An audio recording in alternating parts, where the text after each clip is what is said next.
አቶ መስፍን ከርግብና ከሃና የቷን ትመርጣለህ አባዬ ብላ በጠየቀችው በሰላም ጥያቄ ቁጭ ብለው እያሰላሰሉ ነው። ሃና ልጄ ብትሆን ደስ ይለኛል። በስርዓት ተኮትኩታ ያደገች ልጅ ናት። ምንም ለፍቼና ደክሜ ባላሳድጋትም እንኳ ልጄ ከጊዜ በኋላ በስጋዋ አባቷ በሆንም እንኳ ከአባቷ አሳድገው ስንት ኮትኩተው ያሳድጓትን ከአባቷ ነጥዬ ነይ እኔ ጋ ሁኛ ልላትም እሷም እንደምታያት እንስፍስፍ ብላ የምትወዳቸው አባት አላት። ግን እኔ ምኞቴ እንደው ፈጣሪ ከፈቀደ ልጄ ብትሆን ደስ ይለኛል። ፈጣሪን እንደው በእርግብና በሃና መካከል እኮ ትልቅ ልዩነት አለ እያለ ለሰላም እያበራራላና ቁጭ ብሎ ብቻውን ሰላም ካጠገቡ ከሄደች በኋላ መጨነቅ ጀምሯል። ሃና ልጄ በሆነች በስርዓት ያደገች ልጅ እኮ ናት። ሰው አክባሪነቷ ሁሉንም እንደያመጣጡ ነው የምታስተናግደው። ትንሹን እንደ ትንሹ፣ ትልቁ እንደ ትልቁ እያለ ብቻውን ማውራት ጀምሯል።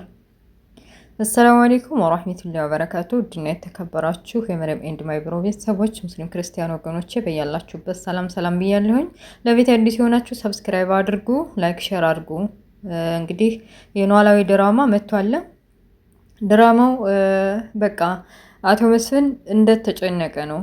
በቃ በእርግብና በሃና መካከል ያለውን ነገር ቁጭ ብሎ እያሰበ ነው። ሃናም ብትሆን እኔ እውነታውን እንደው ወላጆችን አገኘሁ ልበልና ኤዲኤን ምርመራውን ውጤት ቼክ ላርግላቸው እንጂ እኔ ምንም አይፈጠርም። ያሳደገኝ ስንት መከራና ስቃይ አውጥቶና አውርዶ ስንት ሆኖ አስተምሮ ትልቅ ደረጃ ያደረሰኝ ዶክተር እንዲሆን እዚህ ያደረሰኝ አባዬ ነው። ያሳደገኝ አባዬ ነው። በስጋ የምዛመዳቸው አባትና እናቴ ባገኝም እንኳ በጭራሽ ከአባዬ መነጠል አልፈልግም።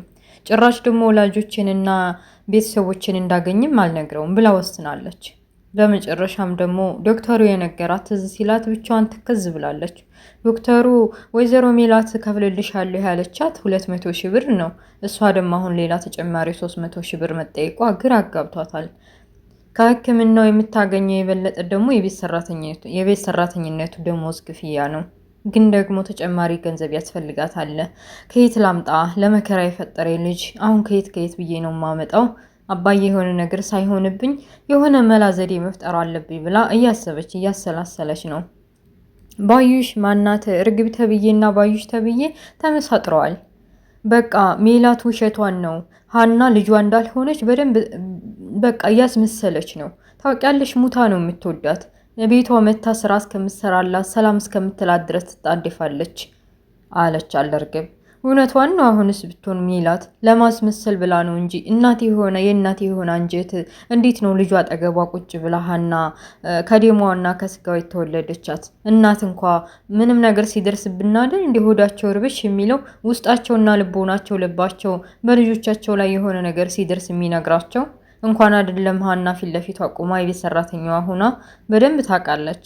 ግን ደግሞ በተአምር ሰው እንዲያቅባት አልፈልግም። በዚህም ብላ እንዲያትርቃት ብላ ነው ለማስመሰል ያክል አንቺ ሃና አንቺ እንደዚህ ውጪ አንቺ እንደዚህ ግቢ እያለች ፊት ለፊት የምታስቀይማት። ያው ሃና ስለ ውስጧ ስለ ማንነቷ ጠንቅቃ ስለማታውቅ በቃ ያስቀየምኳት የማትወደኝ የማታቀርበኝ አይነት ሴት አድርጋ ነው የምታስበው። እርግብ ሰላምንም ጠጋ ብላ በቃ እኔ እህታችሁ ብሆን ምርመራ ውጤቱን እህታችሁ ብሆን ደስተኛ ናችሁ ብላ ሰላምን እየተመላለሰች ጠይቃታለች። ስለ ሃናም በተጨማሪ ውሸታም ናት፣ እንደዚህ አይነት መጥፎ መረጃ ነው የምታመጣው፣ እሷ እኮ እንደዚህ ናት እያለ የማይረባ መረጃ ስትሰጣቸው እነሱ ልቦናቸው ስለሚያውቅ ሃና በጭራሽ እንደዚህ አይነት ሴት ልጅ አይደለችም ብለው ሰክተዋታል። ምናሴም ቢሆን እንደዛው እኔ ምርመራው ያማለ ይህማለ ቢመጣ አንቺም ብትሆኒ እሷም ብትሆን እህቶቼ ናችሁ። የበለጠው ደግሞ ሃና እህቴ ብትሆን ደስ ይለኛል። ግን ያማለ ይህማለ ካልሆነ ደግሞ በሃና ላይ ምንም የሚቀየር ነገር የለም። እስከዛሬ ከምንቀራረበው በበለጠ ጥሩ እህትማማቾችና ወንድማማቾቹን እንቀርባለን እንጂ የዲኤንኤ ምርመራው ውጤት እህቴ ስላልሆነች ብቻ ልርቃት አልችልም። ጥሩ እህቴ ናት ብሎ ምላሷን ዘግቷታል። በምን ዘዴ ነው? ሜላት ልጇ እንደሆነች አምናለች። አሁን ምናሴና መስፍን እንደገና ደግሞ ሰላምን እንዴት ብዬ ነው እህታቸው ነኝ የእውነተኛ እህታችሁ ነኝ ብዬ ማሳመን የምችለው? የዲኤንኤ ውጤቱስ እንዴት ብዬ ነው መቀየር የምችለው? እስኪ ካክስቴ ጋር መማከር አለብኝ ብላ ከባዩሽ ጋር ለመማከር ስልክ ደውላለች። አባባ ከህመማቸው እያገገሙ ነው። አሴርን እስኪና ሽንት ቤት ውሰደኝ፣ ሽንት እያለኝ ነው የዘመኑ ዶክተር። አረ አባባ የዘመኑ ዶክተር ኩላሊትዎን አውጥቶት እንዳይሆን። አይታመኑም እኮ የተማረ። አረ እንደሱ አይባልም ልጄ መሆንህ ነው። እንደሱ አይባልም። የተማረ ይግደለኝ አይደለም የሚባለው። አረ አባባ ስላላወቁ ነው። የተማረ እንደዚሁ እየሸወዱ አይደል እንዴ? ከላይ ከላይ ሳይሆን ውስጥ ለውስጥ ነው የሚገሉት እነሱ። ልብን ያወጣሉ፣ ኩላሊትን ያወጣሉ፣ የውስጥ የተባለን ሰውን ያወጣሉ። እኛ እንኳን ሌባ ብንሆን ከኪስ ነው የምንሰርቀው። ገንዘብ የሚገኝ ነገር ጧት የሚገኘውን ነገር ነው የምንሰርቀው። እነሱ እኮ ጭራሽ የማይገኘውን ነው የሚሰርቁት እያለ እያሳቃቸው ነበር። ወይ አንተ ልጅ ወሬ አያልቅም፣ በልና ሽንት ቤት ውሰደኝ፣ ደግፍ አድርገኝ እያሉ ደግፏቸው ወደ ሽንት ቤት ወሰዳቸው። መስፍን በቃ ሀና ልጄ ብትሆን ብሎ አስጨንቋቸዋል። ማለት ጨንቆታል። ምን አለ ልጄ ብትሆን ግን ደግሞ ስንት መከራና ስቃይ አሳልፈው ያሳድጓት አባቴ ብላ ከኔ አብልጣ የምትንሰፈሰፍ አባት አላት። የዲኤን ምርመራው ውጤት እውነት የኔ ልጅ ሆና ብትመጣም እንኳ በጭራሽ እኔን አትቀበለኝም። አባቷ ጋር ምንም ሳታግማማ ነው አባቷን ተከትላ የምትሄደው። በዛ ላይ ኑሯቸው አዲስ አበባ አይደለም እንደሰማሁ ከሆነ ኑሯቸው ለሕክምና መጡ እንጂ ወደዚህ ወደ አዲስ አበባ ኑሯቸው ደሴ እንደሆነ ሰምቻለሁ። ከተራራቅን ደግሞ ከባድ ነው። ምናልባት ተስፋ የሚኖረው ከተቀራረብን ነበር። እንደው በስራም በምንም ምክንያት ብንቀራረብ አሪፍ ነው። ሜላትም እሺ ብላይ ቤቱን ነገር እሺ ብላይ ቀይረን ወይም ደግሞ ሌላ ቤት ገዝተን ብንሆን እሷም እዚሁ እያደረች አባባ የምትለው እዚሁ አምጥታቸው ብታሳክማቸው እና እየተቀራረብን ብዙ ነገር መፍታት እንችል ነበር። ከሁሉም ደግሞ ሜላት እሺ አልለኛለች። በምን ዘዴ ነው ማሳምናት እያለ እየተጨነቀ ነበር። ወይዘሮ ባዩሽ እርግብን ጠርታ አስጠንቅቃታለች። ስሚ ነግሬሻለሁ፣ እሺ ከዚህ በኋላ ትክክለኛ አባትሽ አቶ መስፍን ነው። በስተትም ቢሆን አቶ መስፍን ወይም መስፍን ብለሽ በስሙ እንዳጠሪው አባዬ ብለሽ አባትሽን እሱ እንደመሆን ማስመሰል አለብሽ። ታውቂያለሽ ብዙ ዋጋ እንደከፈልን። አሁን ትንሽ ነው የቀረን።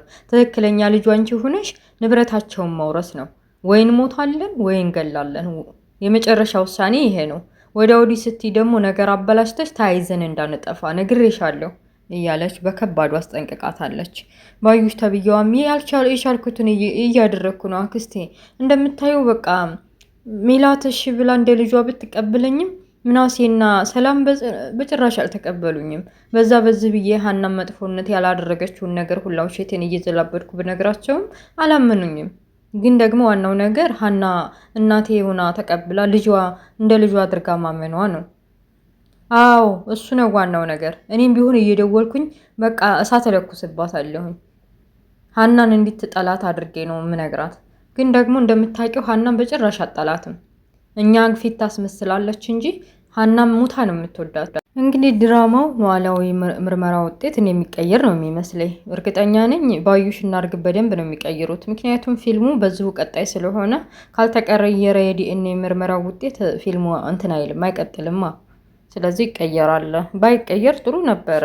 ሀና ጥሩ እና የተደላደለ ህይወት ብትኖር ከዛ ከመከራና እስከ ስቃይ ወጣ እና ውድ ቤተሰቦችዬ ስለነበረ ቆይታ አመሰግናለሁ። በሌላ ቪዲዮ ውስጥ የምንገናኝ መልካም ሁሉ እመኝላችኋለሁ። ቻው ቻው። ወሰላሙ አለይኩም ወራህመቱላሂ ወበረካቱ።